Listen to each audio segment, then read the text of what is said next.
महाराज जी प्रणाम। जय हो। महाराज जी, जैसे भारतीय संस्कृति की जो एक परंपरा है, जिसमें जो है बहुत सारे पर्व आते हैं, जिसमें इस बार महाकुंभ का आयोजन बहुत बड़े लेवल पे किया जा रहा है।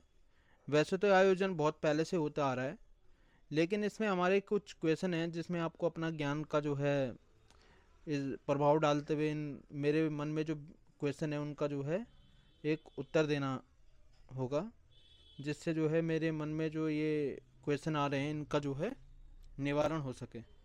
पहला क्वेश्चन तो ये है कि महाकुंभ क्यों मनाया जाता है, और इसमें जो 40 करोड़ जो अभी जो प्रयागराज में चल रहा है, 40 करोड़ से ज़्यादा लोग जो अभी आ रहे हैं इस महाकुंभ में, इसमें ऐसी विशेषता क्या है कि 40 करोड़ लोग आ रहे हैं, और जिसमें मौनी अमावस्या को भी एक साथ जो है 4 करोड़ से अधिक लोगों को आने का अनुमान है, जो किसी बिना इनविटेशन के आते हैं, जिसमें बहुत सारे नागा सन्यासी रहते हैं, साधु संत रहते हैं।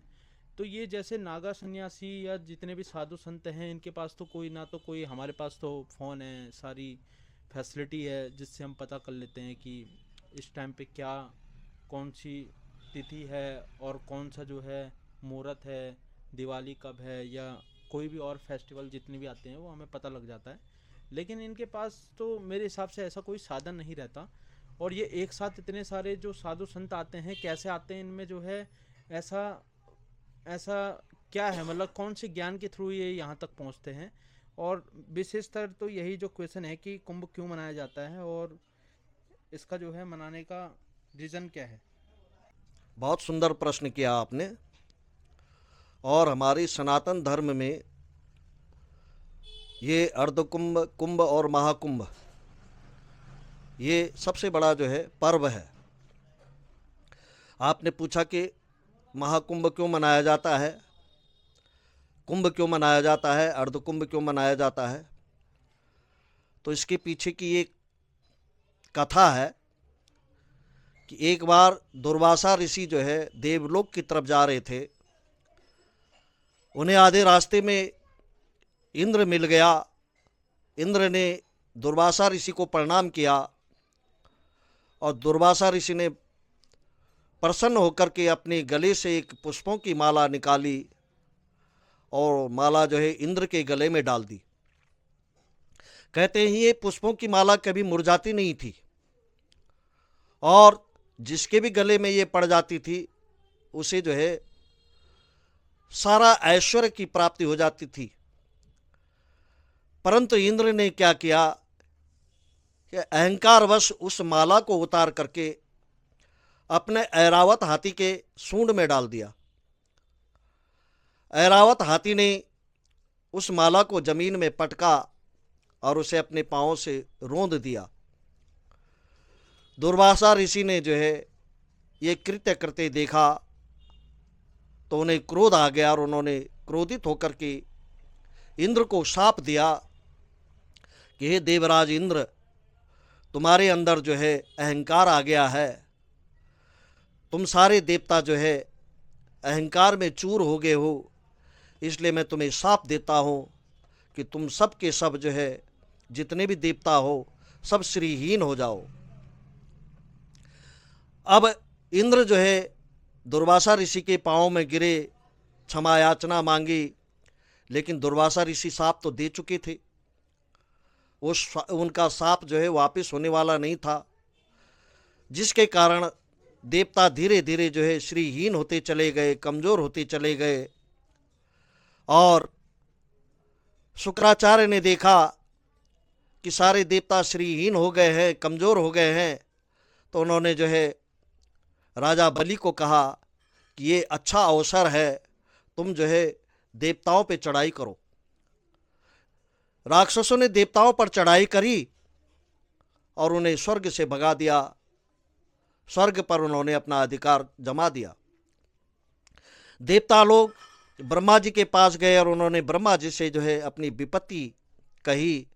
ब्रह्मा जी ने कहा कि इसका उपाय तो मेरे पास भी नहीं है, आप ऐसा करो कि भगवान विष्णु के पास जाओ। विष्णु भगवान के यहाँ से भी जो है लक्ष्मी चली गई थी, वो भी श्रीहीन हो गए थे। अब भगवान विष्णु ने देवताओं से कहा कि तुम जो है राजा बलि के पास जाओ और उनके साथ समझौता करो और उनको करो कि समुद्र मंथन करना है। देवता लोग राक्षसों के पास आए, राजा बलि के पास आए और उन्होंने राजा बलि से कहा कि हम दोनों मिलकर के समुद्र मंथन करते हैं और इसमें से जो भी रत्न निकलेंगे उसे आधा आधा बांट देंगे।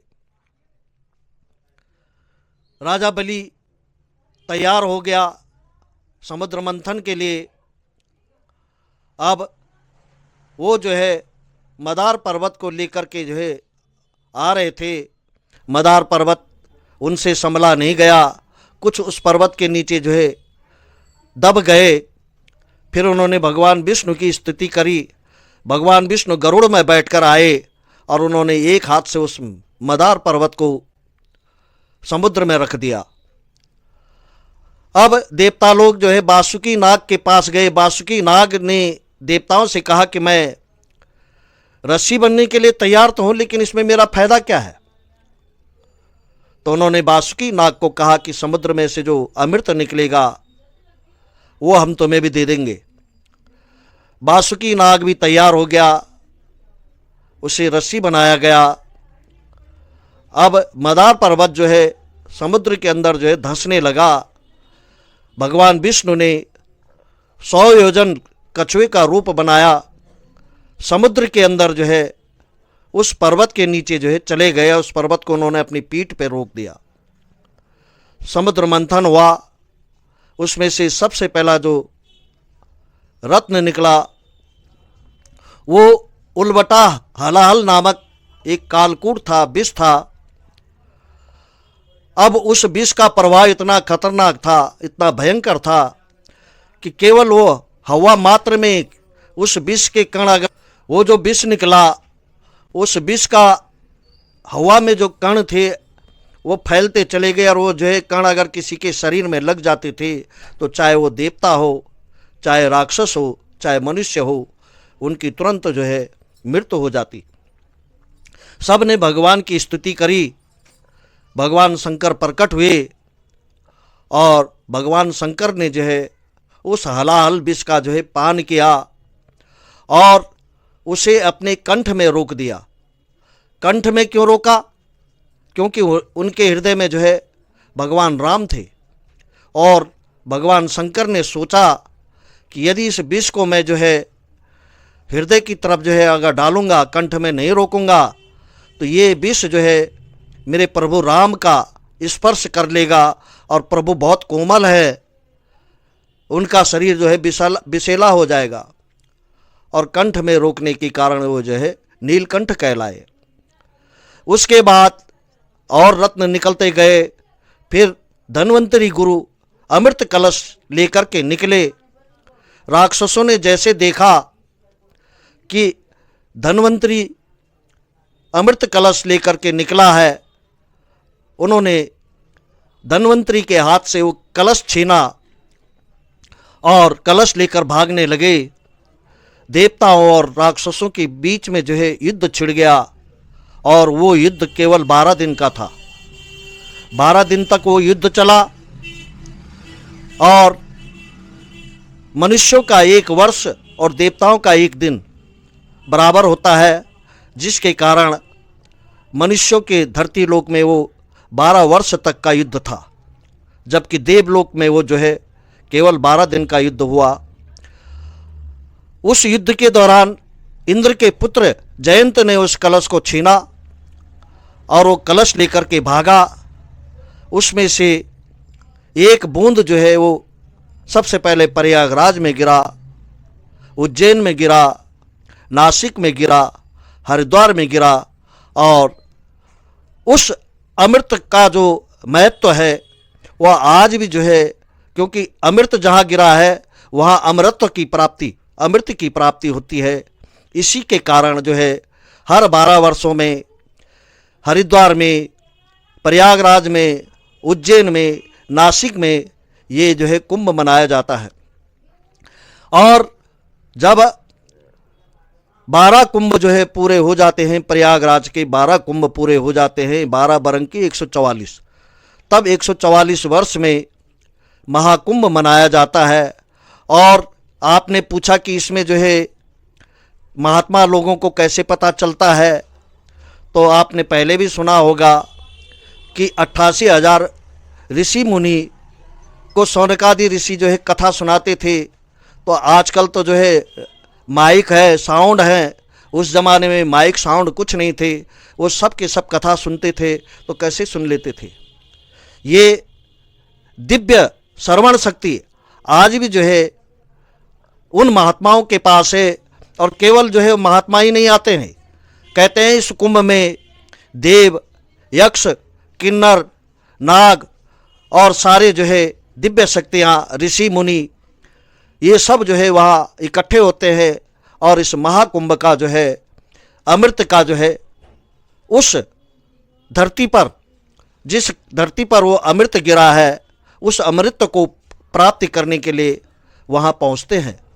और इस प्रकार से अर्ध कुंभ जो है हर 6वें वर्ष में मनाया जाता है, कुंभ 12वें वर्ष में मनाया जाता है, और महाकुंभ जो है 144 वर्ष उपरांत आता है। और इसका देवगुरु बृहस्पति से भी जो है संबंध है, क्योंकि देवगुरु बृहस्पति लगभग 12 वर्ष के उपरांत एक राशि से 12 राशियों का भ्रमण कर लेते हैं। और इस प्रकार से उनकी चक्र के अनुसार जो है 144 वर्ष में हमें महाकुंभ की प्राप्ति होती है। और ये संयोग इस पीढ़ी में जो है सबको अभी प्राप्त होगा, बाद में ये जो है इस पीढ़ी को किसी को भी प्राप्त नहीं होने वाला है। इसलिए इसका सबको जो है फ़ायदा उठाना चाहिए। और कुंभ में जा कर के अपने जो है जितने भी जो है मन की शुद्धि कोई कर सकता है, तो वो जो है मन की शुद्धि करे, और इसी से जो है महान शांति की प्राप्ति होती है। धन्यवाद महाराज जी, धन्यवाद महाराज जी। जय हो, जय हो। और ये जो है हमारे सनातन धर्म में ही जो है एक हो सकती है ये चीज़ें, क्योंकि सनातन धर्म मेरे हिसाब से एक सनातन साइंटिफिक चीज़ों को लेके चलता है। जैसे ये जो कुंभ का जो है ये एक खगोलीय, मेरे हिसाब से खगोलीय एक परंपरा है। क्योंकि जब आपने अभी बताया ना कि बृहस्पति ग्रह जो है जब 12 राशियों में होके 12 साल में जो है उसी राशि में आता है, तो ये 12 साल में जो है कुंभ आता है।